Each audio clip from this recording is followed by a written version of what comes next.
আমি ভাবোঁ যে যিদিনাখন আটাইতকৈ ডাৱৰীয়া হৈ গাজনি ঢেৰেকনি মাৰি গোটেই মেঘে আচ্ছন্ন হৈ পেলাই ক'লা হৈ থাকিব, সেই দিনটোক আমি বেয়া দিন বুলি ভাবোঁ। আচলতে সেইটো নহয়,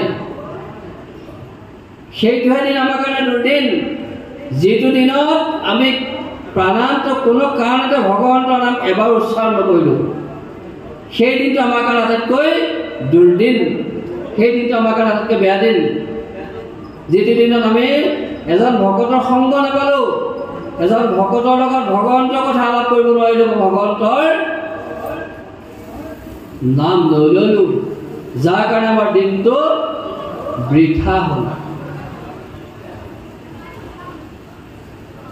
সেই দিনটো আমাৰ সুদিন। আজিৰ দিনটো আপোনাক আমাৰ কাৰণে এটা সুদিন। কিয়? আমি ভকতৰ দৰ্শন পাইছোঁ, দৰ্শনে পাপ বিনাশ। এই ভাগৱত কথা যিদিনা শ্ৰৱণ কৰিব, শ্ৰৱণাত কীৰ্তনাত পাঠাত দৰ্শনাত পাপ নাচিনী, যিজনে ভগৱন্তৰ গুণানুসন্নিষ্ট মহাভাগৱতক সেৱা কৰিলে পৰম পুণ্য লাভ হ'ল। যাৰা সমস্তে এই ভাগৱত কথা শুনিবলৈ অহা ভকতৰ দৰ্শন হ'ল, কৃষ্ণ ভাগৱত লাগিছে ভকত মই ইয়াৰ পৰা সেৱা লৈছোঁ, সেইজনৰ পুণ্য হৈছে। আৰু যাৰা সমস্তে এই ভাগৱত বস্তু প্ৰদৰ্শন কৰিছে, ভাগৱত ভ্ৰমণ হৈছে, তাত যিসকলে সেৱা কৰিছে, দৰ্শন কৰিছে, দৰ্শনাত পাপ নাচিনী, আপোনালোকে আহি সেৱা কৰিছে, সেৱনাত সেৱা কৰিছে ভাগৱতত ভকতক, আপোনালোকৰ পাপ হৰণ হৈছে। দৰ্শনাত ভকতক দৰ্শন হৈছে, ভকতেই ভাগৱত, ভকতেই ঈশ্বৰ। ঈশ্বৰ বেলেগে ক'তো বিচাৰি নাপায়। এই কলিযুগত নৰে ঈশ্বৰ। মানুহকে ঈশ্বৰ জ্ঞান কৰিব লাগিব, তেতিয়া আপুনি ঈশ্বৰক সততে পাব। সেইকাৰণে আমাৰ এই ভাৱনাটো হ'ব লাগিব। শ্ৰৱণাত সেৱনাত পাঠাত দৰ্শনাত পাপ নাচিনী, এইকেইটা যেতিয়া আমি বুজি পাম, তেতিয়া আমাৰ অনিচ্ছাকৃতভাৱে আমাক হৃদয়ত ভগৱন্ত আমাক পিছফালৰ পৰা ঠেলি দিব, যোৱা যোৱা যোৱা, মোৰ য'ত গুণ চৰিত্ৰ শ্ৰৱণ কীৰ্তন হ'ব তুমি তালৈ যোৱা, তোমাৰ জীৱন ধন্য হ'ব, সমস্ত কৰ্ম তোমাৰ সিদ্ধি হ'ব। যদি নোযোৱা তেতিয়া তোমাতকৈ আৰু অভাগ্য কোনো নহ'ব। তুমি মোৰ পৰা প্ৰসাদ প্ৰাণান্তেও লাভ কৰিব নোৱাৰা, কাৰণ তুমি মোৰ ভকত নহ'লা। গতিকে আমি ভগৱন্তৰ ভকত হ'বলৈ হ'লে এইবিলাক আচৰণ কৰিব লাগিব, এই ভাৱনাবিলাক আমাৰ মনলৈ আনিব লাগিব। সেইকাৰণে কৈছে আমি ভকতক প্ৰশংসা কৰিব লাগিব।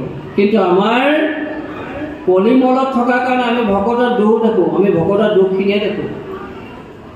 ইজন ভকতৰ লগত সিজন ভকতৰ আমাৰ কথা নিমিলাৰ লগে লগে আমি সেইজনক বেয়া পালোঁ, যে আমুক ভকতজনে মোৰ মতে নচলে, গতিকে মোৰ সেইজন লগত আৰু নহ'ব।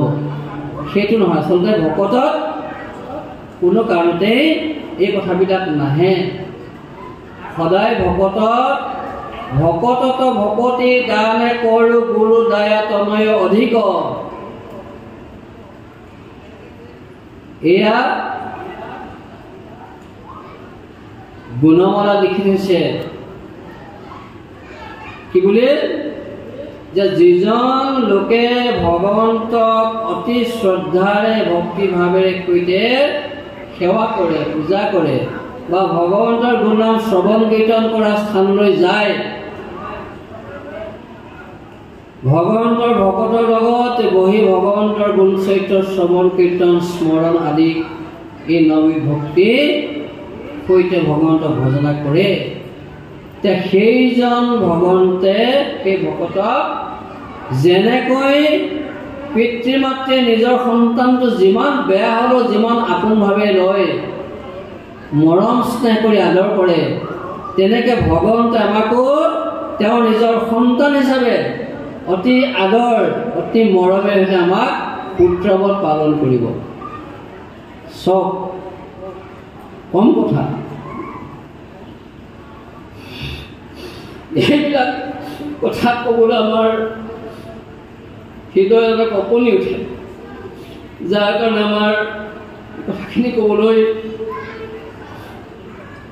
চকু পানী ওলায়। কাৰণ আমি যদিও ভগৱন্তৰ পুত্ৰ হিচাপে জন্ম লাভ কৰি মনুষ্য জন্মটো পাইছোঁ, কিন্তু আমি আমাৰ পিতৃকে আমি চিনি পোৱা নাই। তুমি নিজ পিতৃ গুৰু ইষ্ট মোৰ, মই মন্দমতি ভৈলো সেয়াচোৰ, আমাৰ সেইটো হৈ আছে। আমাৰ নিজ পিতৃ তুমি প্ৰভু ভগৱন্ত, তুমি মোৰ গুৰু, আমাৰ গুৰু প্ৰত্যেকৰে। গুপদে আন্ধাৰ ৰূপদে পোহৰ, যাক চিন্তা কৰিলে যাক ভজনা কৰিলে আমি আন্ধাৰৰ পৰা পোহৰলৈ গতি কৰিব পাৰিম, সেইজন আমাৰ ইষ্ট দেৱতা প্ৰভু ভগৱন্ত। কিন্তু সেই ইষ্টদেৱ প্ৰভু ভগৱন্তক বন্দনা নকৰোঁ। মই কিয় নকৰোঁ? মই মোক চিনি পোৱা নাই। মই মন্দমতি, মোতকৈ আৰু মন্দমতি নাই জগতত। কাৰণ কেলে মই মন্দ কৰ্ম কৰিছোঁ, জগতৰ অকল্যাণ কৰ্ম কৰিছোঁ। মই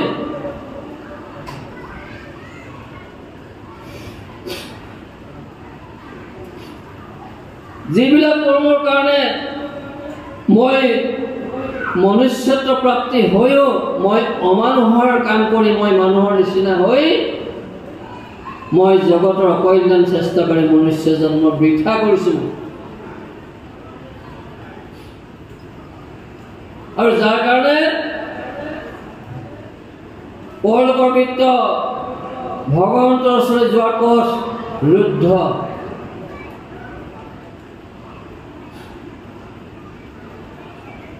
আমি ভগৱতী শূন্য কৰ্ম কৰিছোঁ, যাৰ কাৰণে ভগৱতে আমাক কৃপা কৰা নাই।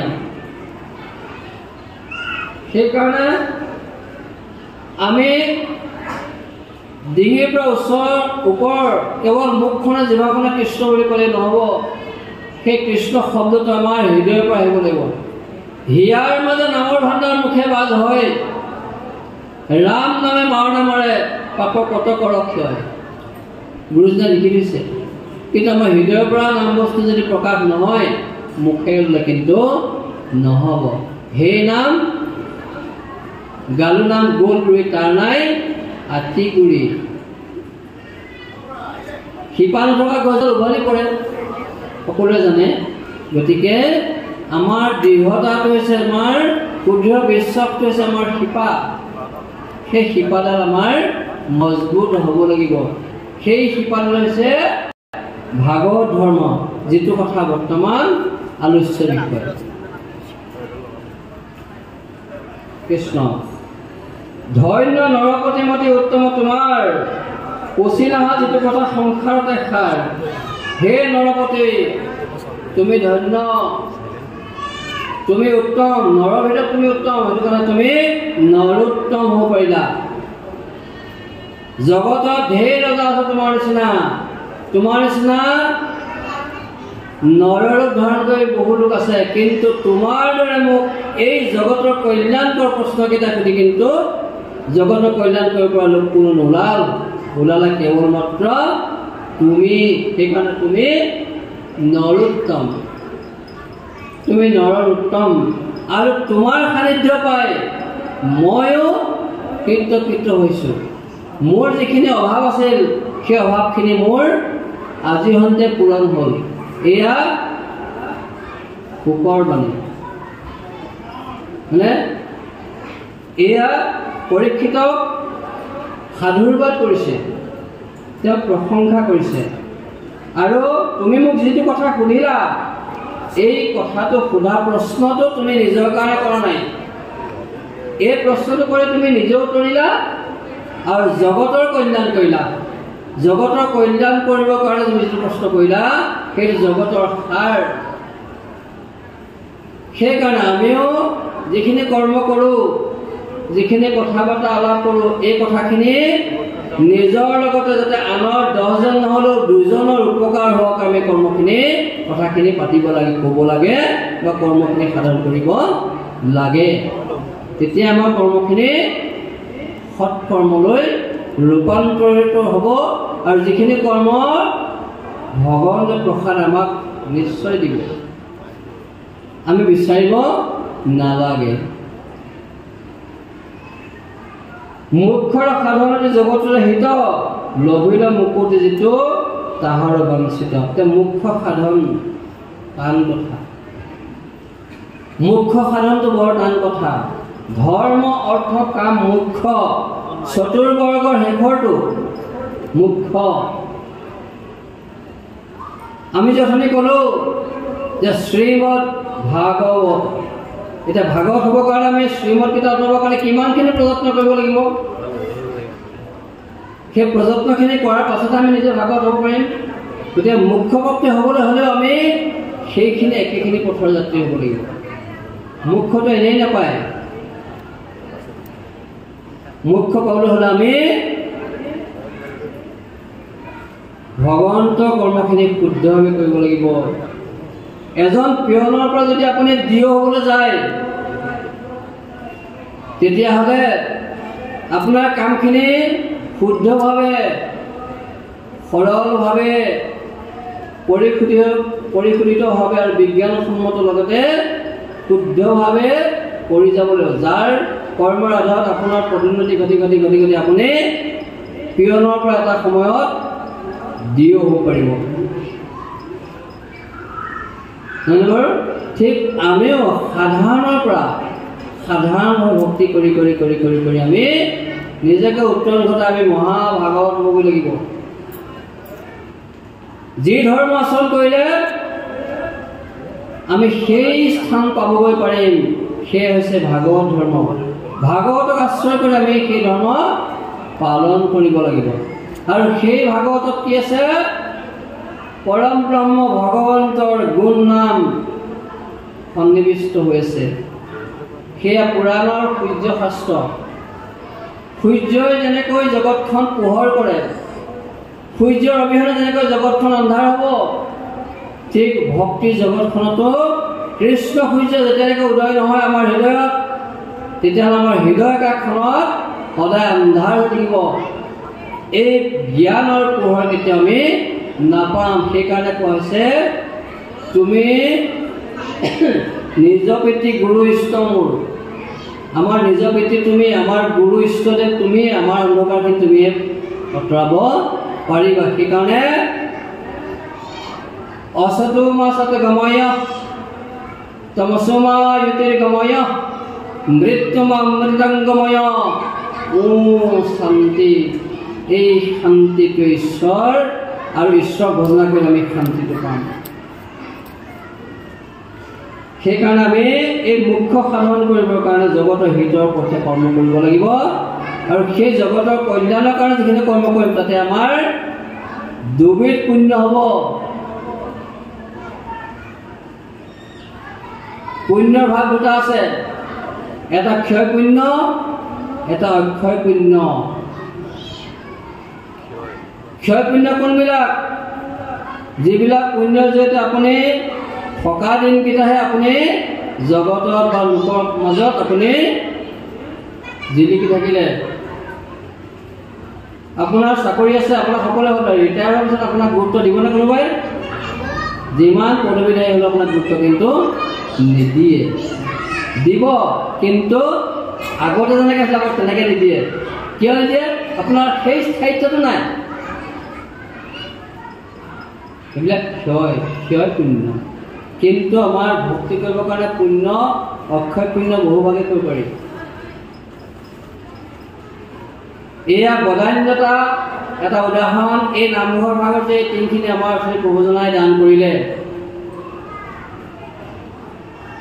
এইটো বদান্য, ইও পুণ্য, অক্ষয় পুণ্য। কাৰণ কেলে?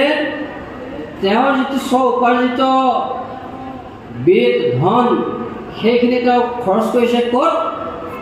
প্ৰভু ভগৱন্তৰ স্থানত, সৎ পথত, সৎ কাৰ্যত সৎ বৃত্তিত যাৰ কাৰণে তেওঁৰ নিজৰ ধন্য হ'ল, তেওঁৰ জন্ম সফল হ'ল, তেওঁৰ নিজৰ জন্ম পিতৃ মাতৃও তেওঁৰ সাৰ্থক হৈছে, পাপৰিয়াল সাৰ্থক হৈছে, আৰু জগতৰ সমাজখনে তেওঁক কি কৈছে, আজি তেওঁক এটা সন্মান জনালে। এইটো লৌকিক সন্মান, তেওঁৰ কাৰণে লৌকিক সন্মান, কিন্তু হ'লেও এই সন্মানটো কিন্তু কাৰ ওচৰত দিছে? এয়া বাংময় মহাভাগত গুৰু এখন আছে ভগৱন্ত, তেওঁ ঈশ্বৰে দেখিছে এওঁ মোৰ অৰ্থে কৰ্ম কৰিছে, গতিকে এওঁ মোৰ কৃপা পাইছে, গতিকে মই তেওঁক কৃপাধন্য কৰিছোঁ। গতিকে এয়া তেওঁৰ নিজৰ মতে নহয়, তেখেতে নিজে কৰা নাই। আমি ভাবোঁ সমস্ত কৰ্ম আমি নিজে কৰিলোঁ, কিন্তু আমি নিজে একো কৰিব সামৰ্থ্য আমাৰ নাই, এয়া প্ৰভুৰ কৃপা হৈছে। সেই প্ৰভুজনক ঈশ্বৰে যদি হৃদয়ত বোধটো নিদিলেহেঁতেন যে তোমাৰ টকা শিকা আছে, গতিকে ভকতৰ কল্যাণৰ কাৰণে তুমি নামঘৰ টিংখিনি দান দিয়া, এই বোধটো ঈশ্বৰে তেওঁক দিছিল। ঈশ্বৰে নিদিয়া হ'লে তেওঁক এই বোধটো নাহিলেহেঁতেন।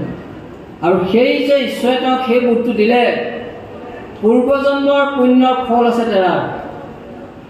তেওঁৰ পিতৃ মাতৃকে আদি কৰি বংশ পৰিয়ালৰ কোনোবা জন্মত কাৰোবাৰ পুণ্য আছে, যাৰ কাৰণে সেই পুণ্যৰ ভাগত আজি সেইজনে এই পুণ্যৰ ভাগী হ'বলৈ পাইছে, যাৰ কাৰণে তেওঁ নিজেও ধন্য হৈছে, তেওঁৰ বংশকো তেওঁ উত্তৰণ ঘটাই জগতৰ কল্যাণৰ কাৰণে আৰু সমাজখনৰ উত্তৰণ ঘটাই সমাজখনে সেই সাধু সাধু বুলি তেওঁক প্ৰশংসা কৰিব পৰা সুবিধাটো দিছে।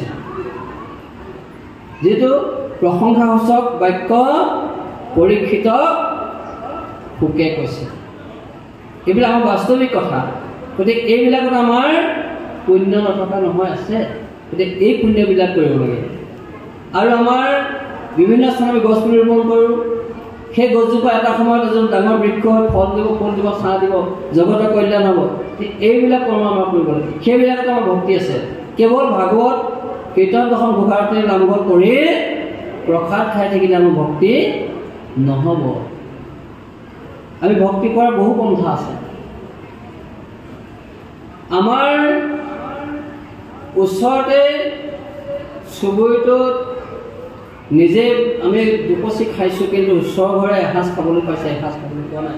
কিন্তু আমি যদি তেওঁলোকে নোপোৱা সময় সাজত খাবলৈ নোপোৱা সময় সাজত যদি আমাৰ অকণমান দি পেলাই তেওঁলোকক সহায় কৰিব পাৰিলোঁ, সেই ত্যাগটো আমাৰ আছেনে? নাই। আমি সেই ত্যাগটো যদি আমি স্বীকাৰ কৰিব নোৱাৰোঁ, তেতিয়াহ'লে আমাৰ হৃদয়ত কোনো কাৰণে ভক্তি উদয় নহ'ব। প্ৰেম প্ৰীতিভাৱ যেতিয়ালৈকে নাথাকিব। এতিয়া আমি মই ষ্টেচন চাৰিআলিৰ পৰা ইয়ালৈ বেটেৰী এখন আমি লৈ আহিছোঁ। সেই ল'ৰাজনে বেটেৰীখন ইয়ালৈ আমাক লৈ আহিলে, ধৰি ল'লোঁ আমি 50 টকা বিচাৰিলে। মই যেতিয়া কওঁ এইখন ৰাস্তা তুমি 50 টকা দাম নহয় নহয়, 20 টকাহে ল'ব লাগে। মই যেতিয়া ধমকি দিলে 20 টকাই লোৱা, তেওঁ মনত আঘাতটা লাগিলে নাই? লগাৰ লগে লগে তেওঁ ভাবিলে যে এখেতে নামঘৰলৈ আহিছে, কিন্তু তেওঁৰ মনটো চব পবিত্ৰতাত নাই। মোৰ প্ৰাপ্যটো তেওঁ নিদিলে দেখোন। তেওঁ যদি হৃদয়ত সেই ভাৱটো নাথাকিলেহেঁতেন, তেওঁ নামঘৰলৈ কিয় আহিছে? আমি এটা কথা চাব লাগে যে সেইজনে বেটেৰী ৰিক্সাখন চলাইছে, তেওঁ সাধাৰণ মানুহ নহয়। তেওঁ কিবা এটা অভাৱত পৰি চলাইছে বা কিবা এটা কৰিছে, কিন্তু আমি এইটো কৰিব লাগে যে তেওঁ প্ৰাপ্যটো দিব লাগে, তাত আমি কেতিয়াও বাধা দিব নালাগে। বা আমি তেওঁ দৰদাম কৰাৰ লগে লগে আমি তেওঁক ঠগিলোঁ নহয়। মই 10 টকা ওপৰত বেছিকৈ তেওঁক কমকৈ দি পেলাই মই 10 টকা জেপত ভৰাবলৈ পালোঁ, মোৰ কাৰণে সেইটো গৌৰৱৰ কথা হ'ল, কিন্তু আচলতে সেইটো নহয়। আমি পুণ্য জেগালৈ আহি কিন্তু আমি পাপটো অৰ্জন প্ৰথমতে কৰি ল'লোঁ, ঠগিলোঁ নহয়। তুমি দিব লাগিছিলে 30 টকা, কিন্তু দিলোঁ 20 টকা, 10 টকা ৰেহাই কিন্তু জেপত ভৰালোঁ। গতিকে সেইজনক মই তেওঁৰ পৰিয়ালটোৰ পৰা মই 10 টকা কাঢ়ি অনা নহয় জানো? আমি কল্যাণ কৰিলোঁ, অকল্যাণ কৰিলোঁ। এতিয়া এই ভাৱনাবিলাক আমাৰ দৰকাৰ হ'ব। আমি কেৱল ভাল কাপোৰ কানি পিন্ধিয়ে সমাজত ঘূৰিলে নহ'ব। আমাৰ কাপোৰ কানি লেতেৰা হওক, কিন্তু হৃদয়খন পবিত্ৰ হ'ব লাগিব। মূল কথা সেইটোহে। পবিত্ৰ অন্তৰ যাৰ ঈশ্বৰ সহায়তা, হৃদয় পবিত্ৰ হ'ব লাগিব। যদি হৃদয়খন পবিত্ৰ নহয়, লেতেৰা স্থানত কিন্তু ভগৱানটো নাথাকে। লেতেৰা স্থানত কি থাকে?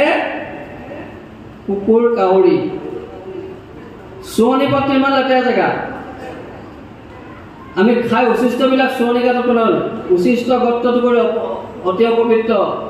এই উচিষ্ট গৰ্তটো যদি আমাৰ হৃদয়খন হয়, তেতিয়াহ'লে ভগৱন্ত ইয়াত দৃঢ় বিদৃঢ় সুন্দৰতাৰ অহংকাৰ থাকিব। আমাৰ মনৰ অহংকাৰ আৰু এই চুৱনি পাতৰ গাঁতটো পাৰ্থক্য একো নহয়। সেইটো কাৰণে আমি মনৰ শুদ্ধতা জানিবলৈ হ'লে ভাগৱতৰ আশ্ৰয় ল'ব লাগিব, ভাগৱত ধৰ্ম পালন কৰিব লাগিব, আৰু ভাগৱতক আমি আমাৰ পিতৃ হিচাপে গণ্য কৰিব লাগিব।